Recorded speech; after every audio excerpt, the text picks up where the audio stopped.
A short follow-up video on what hacking really means, at least in England and Wales. It's probably the same most other places as well. There's probably mirror legislation that reflects the same things, but specifically for England and Wales, I'm going to go through that now. So there are a number of pieces of legislation, but one of the primary ones that's been around for some time now is the Computer Misuse Act. The reason it's been around for some time is because there's been a fairly broad definition of what a computer is, which I will come back to the reasoning for in a moment.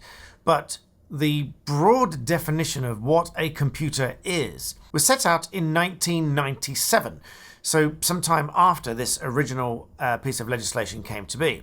Now, a computer was defined by Lord Hoffman to mean a device for storing, processing, and retrieving information.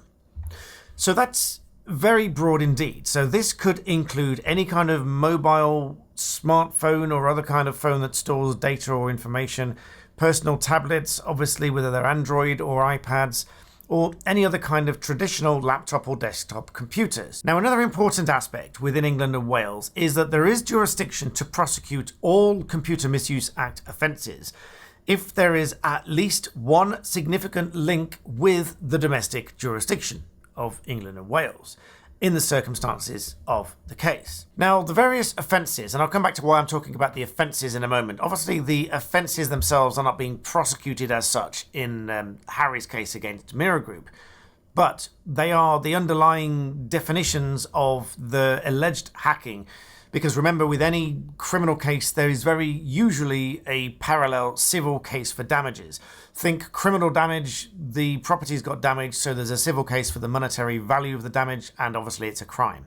So they usually run in parallel. And whilst they can be referenced in either case, you shouldn't be starting one for the sole purpose of starting the other. But that's an even more complicated scenario, for which I will probably dig out and find a brilliant speech by our then Stephen Harvey, QC, now King's Counsel, of course.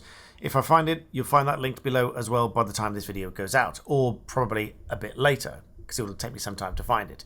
But we digress. Talking about the offences themselves, Section 1 covers a computer being caused to perform a function with the intent to secure unauthorised access to computer material. And so this is access without the right of accessing that material. But this is focused on the person causing the computer to perform that action. But secondly, under Section 2, there is a broad offence of unauthorised access with intent to commit or facilitate the commission of a further offence. Section 3, unauthorised acts with intent to impair the operation of a computer. And this list goes on. But there are also offences created, little do people sometimes realise, under the Data Protection Act of 2018, which is our current primary body of law for data protection. Now, sections 170 to 173 of the Data Protection Act may be committed at the same time as other crimes under the Computer Misuse Act. These include knowingly or recklessly obtaining or disclosing personal data without consent, procuring the disclosure of personal data to another person without consent, or on retaining personal data without the consent of that person, and finally, selling personal data disclosed or retained without consent. So there are a broad number of offences set out within the Data Protection Act as well. What we're really talking about is not necessarily the traditional kind of hacking that many people think of as in some cyber genius tapping away on a keyboard. It may simply be somebody who has knowingly or recklessly obtained or disclosed personal data without someone's consent, or somebody else who has procured that disclosure of any personal data to another person without the consent, or somebody selling the personal data disclosed or retained without consent.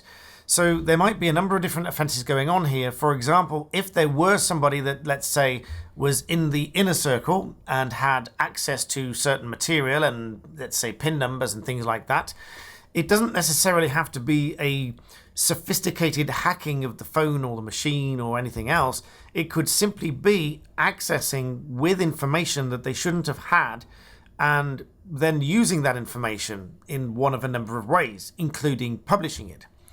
And obviously, whenever there are crimes like this that may be prosecuted, there are parallel, very often, claims for damages, such as damages for breach of Data Protection Act, or one of a number of allegations of the misuse of personal information. So whilst I haven't as yet seen the pleadings myself, I'll be very interested to read those full pleadings in Harry's case. So I will try to get hold of those and go through those, and then we can have a chat about the allegations made within the particulars of claim with regard to alleged hacking and what the defense in response to that says. So I thought that was an interesting little overview, because some people seem to think that it needs to be a sophisticated hacking and typing away of some cyber genius, and that's not necessarily the case. It can be far, far simpler, and a claim could still be made out. But of course, in Harry's case, he's relying on the stories that have been published and the information contained within those stories to prove, on the balance of probabilities, which is much lower than the standard for criminal cases, just on the balance of probabilities, that he says that this information was gathered unlawfully by any one of a number or similar means that I've just described, to then be able to post those stories. So I'll be very interested to see the full pleadings, and I'll be very interested to hear the outcome of the case. So in the meantime, please do smash that like button and subscribe if you haven't already. Hit the notification bell, because there's much more to come. These thoughts as and when I come. And speaking of thoughts, if you want some of my personal thoughts, I'll link my sister channel, Black Belt Secrets, where you'll get some of my more personal thoughts on this case and many more. In the meantime, thank you for watching.